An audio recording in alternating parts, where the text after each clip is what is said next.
We're the single largest producer of energy in the world. Did you ever think you were going to hear that? This all happened very quickly. We've ended the war on clean, beautiful Pennsylvania. Hey, you're clean, beautiful Pennsylvania coal, right? It's beautiful. It's clean. What they can do with coal today is incredible, and we have more of it than anybody in the world. Clean, beautiful Pennsylvania. And everything. She's totally changed her looks. That is very. You give me the thumbs Look up. at you. You are a. You gotta put the thumbs up. You gotta give me the thumbs up. You and I will walk down. Oh my God! Maybe it's a different one. Better not be the publicist. No, it's her. Yeah, that's her with the gold. I better use some Tic Tacs just in case I start kissing her. You know, I'm automatically attracted to beautiful. I just start kissing them. It's like a magnet. You just kiss. I don't even wait. And when you're a star, they let you do it. You can do anything. Whatever you want. Grab them by the pussy. I can do anything. How about a little hug for the Donald? He just got off the bus. Like a little Okay, hug, absolutely. Melania said this was okay. An invitation into Donald Trump's world. Footage found in the NBC archives shows the future president welcoming Jeffrey Epstein to his Mar-a-Lago estate. The get-together before Epstein pleaded guilty to prostitution charges in Florida. Both men are seen enjoying themselves, Trump pointing out women dancing in front of them. An apparent friend with the president, Epstein has pleaded guilty to federal sex trafficking and conspiracy charges in New York.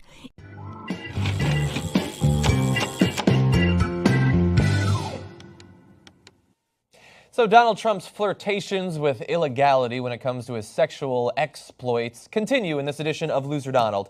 You've heard obviously about the Trump tapes and his desire to grab women by their crotches. Well, he's been busy in other activities too. It turns out that he's not just pathetic when it comes to moving heavily on women and trying to seduce them by buying them futons.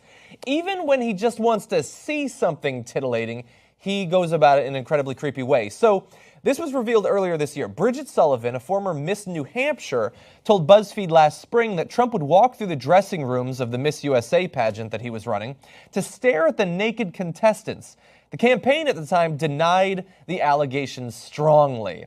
Now, what's funny about that, you'll see in a second, it was confirmed more recently by Maria Bellato, the former Miss Vermont Teen USA, who told BuzzFeed that Trump caused a panic in the dressing room when he barged in unannounced as the young women, some of whom were as young as 15 years old, were getting dressed. 3 other former teen beauty queens who wish to remain anonymous corroborated Bellato's account. And so there we have, that's 5 former beauty queens all confirming. Now, Bellato also gave a quote about how she felt when it happened back in the, that was in the late 90s. She said, "I remember putting on my dress really quick because I was like, oh my God, there's a man in here." Bellato recalled Trump trying to calm the teenagers down by saying, "Don't worry, ladies, I've seen it all before. Don't you worry, I've seen naked 15-year-olds I'm attracted to before." Now, look, this could simply be a creepy incident of a guy who was too involved in the day-to-day running of his Miss USA pageant contest, and then he was just wandering around, and he happened to see the women like that. But the campaign denied the allegations 20 or so years after they happened, even though it was already known for years that this was not remotely true and that Trump didn't just happen upon these women. This was his design all along. He'd said this to Howard Stern years and years ago. "I'll tell you the funniest is that I'll go backstage before a show and everyone's getting dressed. No men are anywhere and I'm allowed to go in because I'm the owner of the pageant and therefore I'm expecting it. Is everyone okay? You know, they're standing there with no clothes. Is everybody okay? And you see these incredible looking women, and so I sort of get away with things like that." So yes, he goes in intentionally inspecting it, but what he's inspecting is naked 15-year-olds. And so it's not just that he tries to seduce married women by buying them furniture and then they shoot him down. It's not just that He subconsciously understands that if he tries to kiss a woman, she's likely to run away, so he grabs her by the pussy first. Even when he just wants to see something he's attracted to, he does it in absolutely the most non-consensual, creepy way imaginable. By busting into dressing rooms of women who are just trying to compete in some stupid pageant and watching them as they're naked, despite the fact that some of them won't be legal to have sexual relations with for 3 years. Now, this was a while ago. This was 20 years ago or so. But that still makes him an approximately 50-year-old man who is trying to ogle naked 15-year-olds. So look, this is not one of the loser Donalds that should determine your vote in this election. This doesn't have huge policy implications. It does perhaps have legal implications, since he was intentionally, of his own words, trying to see naked underage girls dress. But no, this is just another example of how inherently pathetic he is. That when it comes to his sex drive and his sexual appetite, he knows that women are not interested. He knows women don't want to kiss him. They don't want to be touched by him. They don't want to be seen by him. So he sets up situations through spending millions of dollars so that he can, against their will, at least see something a bit naughty. Doesn't matter if it's a teenager or whatever. Absolutely pathetic. Classic loser Donald on display.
Epstein.